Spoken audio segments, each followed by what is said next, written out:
چاہے ایک جملہ بول کے کی، شارحین اس حدیث کی شرح میں لکھتے ہیں، ایک جملہ بول کے چاہے مدد کی، جس بندے نے کسی ظالم کی مدد کی کسی مقدمے میں یا کسی صورت میں اور اسے پتا تھا یہ ظالم ہے،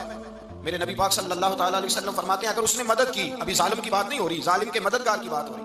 اگر کسی نے ظالم کی مدد کی تو حضور فرماتے ہیں خدا بھی اس سے بری ذمہ ہے، رسول بھی اس سے بری ذمہ ہے۔ سنبھال کے رکھے اپنی نمازیں، قربانیاں، حج، زکات سنبھال کے رکھے۔ اگر ظالموں کا مددگار ہے،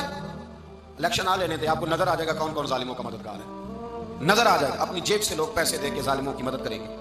ان کے فلیکس چھپوائیں گے، بورڈ لگوائیں گے، جیبوں سے پیسے دے کے۔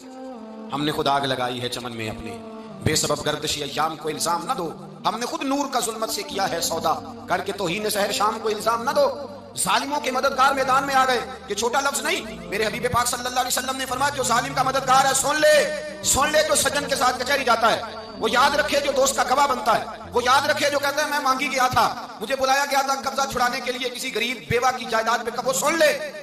تو مدد کر کے نہیں آیا، تو خدا کے ذمے سے نکل گیا۔ رسول پاک نے فرمایا تیرا میرا تعلق ختم ہو گیا، تو ظالم کا مددگار ہو گیا۔ پھر تو کہتا میں بے چین ہوں، میں بے قرار ہوں،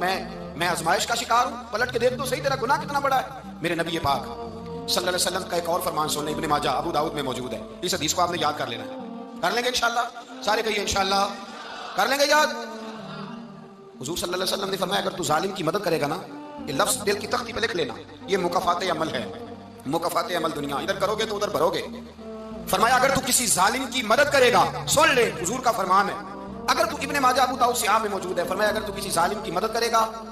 تو رب تعالیٰ مرنے سے پہلے تیرے اوپر بھی ظالم کو مسلط کر دے گا،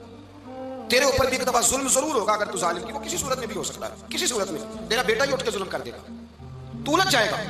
کسی نہ کسی جگہ تیرے لیے تباہی کا سامان ہوگا، تیرے اوپر ظلم ہوگا، اس لیے کہ تو ظالموں کا مددگار ہے۔ چاہیے یہ تھا کہ تو مظلوم کی مدد کرتا، انسانی ایمانی یقین کا فریضہ سر انجام دیتا، تو ظالموں کا مددگار ہو گیا۔ ٹٹول کے دیکھ لیں، رزلٹ نکال کے دیکھ لیں، ہمارے زمانے میں ظالموں کے مددگار زیادہ ہیں، اتنی لمبی زبانیں نکال کے ظالموں کی مدد کرتے ہیں، بڑے بڑے کالم نویس اللہ نے انہیں قدرت دی لکھنے کی، تو اپنا قلم ظالموں کی مدد میں خرچ کرتے ہیں۔ وہ لوگ جن کو اللہ تبارک و تعالیٰ نے قدرت دی، ہمت دی، طاقت دی، کچھ لوگ ان کے حلقہ احباب میں، وہ اپنے لوگوں کو استعمال کر کے ظالموں کی مدد کرتے ہیں، ظالموں کی مدد کرتے ہیں۔ میرے نبی کریم سید عالم نور مجسم صلی اللہ علیہ وسلم نے فرمایا اگر تو نے ظالم کی مدد کی تو جب تک تو توبہ نہیں کرے گا رب تجھ سے ناراض ہی رہے گا، اللہ تجھ سے، او بھائی جی سے رب بھی ناراض ہو گیا، نہ کھانا نہ پینا نہ سونا نہ جاگنا نہ نیند، پھر تیری ہر چیز تیرے لیے آزمائش ہو جائے گی، پھر تیرا سایہ بھی تیرے لیے خوف کا سامان بنے گا، پھر زندگی جیتی جاگتی لاش بن جائے گی، تو اپنے کندھوں پر اپنی میت اٹھائے پھرے گا جب تو ظالم کا مددگار ہوگا۔ اور نبی پاک صلی اللہ علیہ وسلم نے فرمایا ظالموں کا مددگار بھی ظالم ہوتا ہے، ظالموں کا مددگار بھی،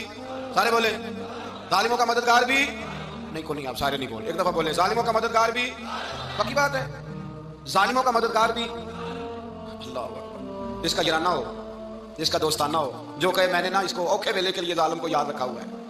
کبھی مشکل میں رکھے نہیں ہوئے لوگوں نے ظالم دوست، کہتے میں نے رکھے ہوئے ہیں، بلکہ ہمارے دیہات میں تو کہتے ہیں میں نے بازو بنائے ہوئے ہیں، کس کو بازو بنا لیا؟ ظالم بھی کبھی بازو ہوتا ہے،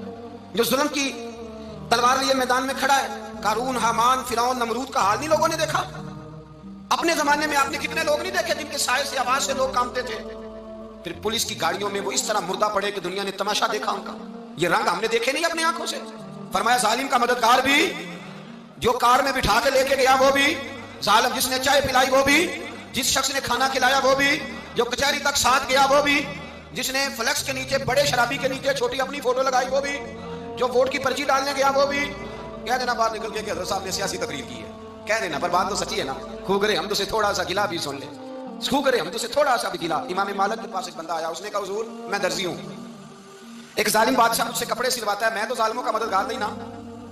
ایک ظالم بادشاہ مجھ سے، حضور میں تو مددگار نہیں نا ظالموں کا، جو فرمایا ظالموں کا مددگار بھی ظالم ہوتا ہے، تو کپڑے لے کے آتا ہے میں سی کے دے دیتا ہوں، ذمہ داری نہیں۔ ایک آدمی دکاندار ہے، اس سے کوئی بندہ چیز خریدنے آئے گا تو تھوڑی کہے گا میں نے نہیں دینی، تو دے گا۔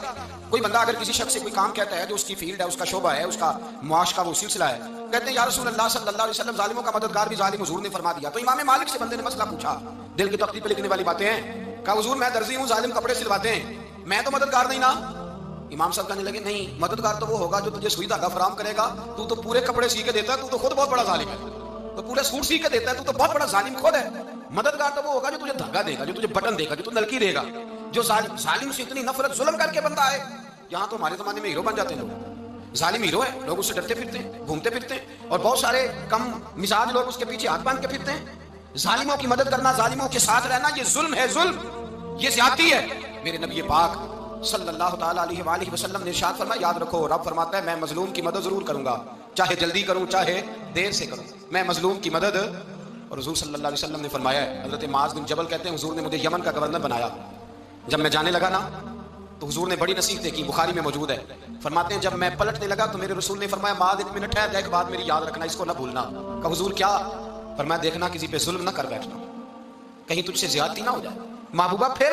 حضور نے فرمایا سن میرے معاذ، میں تجھے گورنر بنا رہا ہوں، زیادتی نہ کر بیٹھنا۔ یا رسول اللہ صلی اللہ علیہ وسلم کیا ہوتا ہے؟ تو میرے کریم نے فرمایا جب مظلوم دعا کے لیے ہاتھ اٹھاتا ہے تو عرش کا مالک کہتا ہے فرشتوں پیچھے ہٹ جاؤ، عرش کا مالک کہتا ہے فرشتوں پیچھے ہٹ جاؤ۔